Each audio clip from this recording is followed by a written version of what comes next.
Después de haber tapado la boca a sus adversarios, comenzando por los sumos sacerdotes que Jesús ha tachado por su mala fe, o los saduceos con los fariseos y los herodianos, que Jesús ha calificado de personas hipócritas, falsas, eh, pues ahora el Señor va a lanzar la denuncia más fuerte de todo el Evangelio contra estos representantes de la institución religiosa judía. Y lo hace convocando a las multitudes y a sus discípulos. No se dirige ya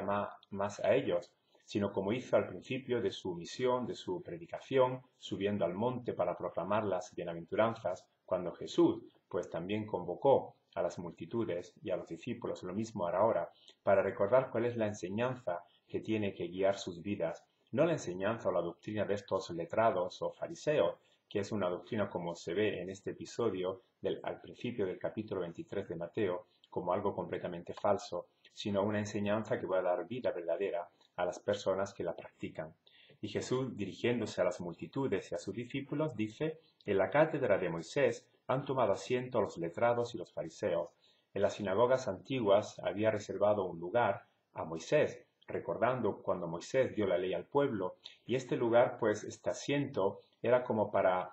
recordar esa voz de profecía, esa voz profética que tenía que sentirse siempre dentro de este pueblo, porque Dios mismo había prometido a Moisés en el libro del Deuteronomio que habría suscitado un profeta después que él, es decir, para que su palabra se siguiera sintiendo, la palabra de Dios se siguiera sintiendo siempre fuerte en la vida del pueblo. Pues bien, ahora no se oye más esta palabra profética de Dios, sino la enseñanza de los letrados y de los que los practican, que son los fariseos, que se han instalado o han usurpado esa cátedra de Moisés. Y Jesús advierte a los discípulos y también a estas multitudes que no hay que tomar en serio y que no hay que tener en cuenta esta enseñanza, la de los letrados y de los fariseos, si bien en el pasaje que aquí nos refiere Mateo pueda parecer lo contrario. Hay que leer estas palabras con un toque de ironía, cuando Jesús dice: por tanto, todo lo que os digan, hacedlo y cumplidlo, pero no imitéis sus obras, porque ellos dicen pero no hacen. Está claro que no se puede hacer o cumplir lo que dice una persona que es falsa. Jesús mismo lo denuncia diciendo que son personas que dicen pero no hacen. Y en este mismo Evangelio de Mateo, Jesús ha dicho que las enseñanzas de los juristas, de estos letrados, son invenciones humanas que no provienen de Dios. Así que nadie se puede fiar de una enseñanza, de una palabra, de una persona falsa, de una persona que dice pero no hace. No es una invitación a hacer lo que dicen los juristas o lo que dicen los fariseos, sino todo lo contrario, a tenerse a tomar las distancias y a no dar oídos a estas palabras que son palabras que no pueden dar vida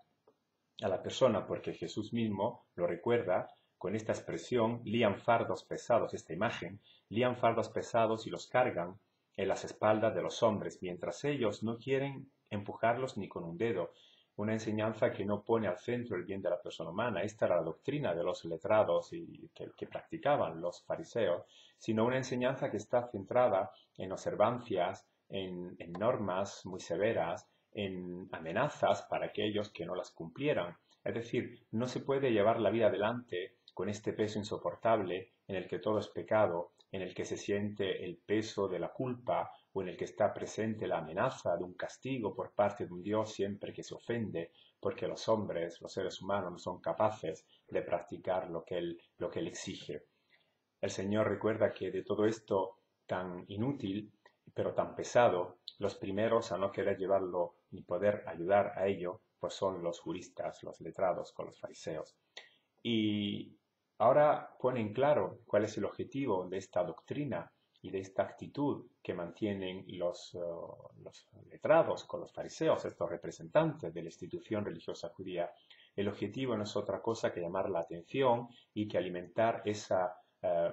vanidad o esa presunción, ese orgullo que tienen para considerándose siempre superiores a los demás. No es una doctrina que intenta poner al centro la persona del Padre, de Dios, sino todo el contrario. Sus mismas personas son ellos los que quieren ser halagados, los que quieren ser alabados por cómo se presentan delante del pueblo. Por eso se ponen distintivos ostentosos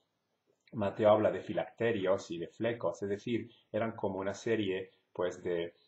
insignias que se llevaban colgadas para dar a demostrar que se era más religioso, más pío, más beato de los demás que los demás. Pero Jesús dice que todo esto no servirá a otra cosa, sino a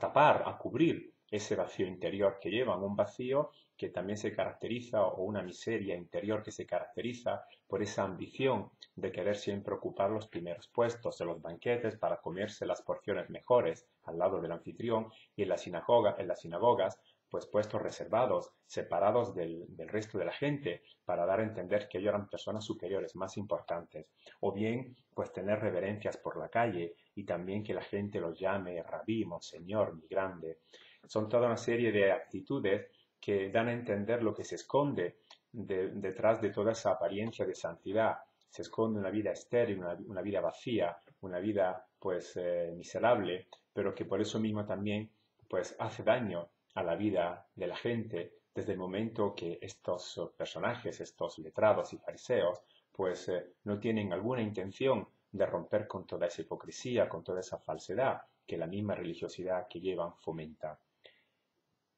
Y Jesús pone ahora en guardia a sus discípulos y a la gente que lo escucha. Vosotros, en cambio, no os dejéis llamar rabí o monseñor, pues vuestro maestro es uno solo y vosotros sois todos hermanos. Este es el distintivo que tiene que caracterizar a su comunidad, la fraternidad. Y no os llamaréis padre unos a otros en la tierra, pues vuestro Padre es uno solo, el del cielo. Estos títulos, rabí o monseñor y padre, lo pretendían también los juristas, estos letrados, considerándose como padres espirituales o maestros que guiaban la vida del pueblo.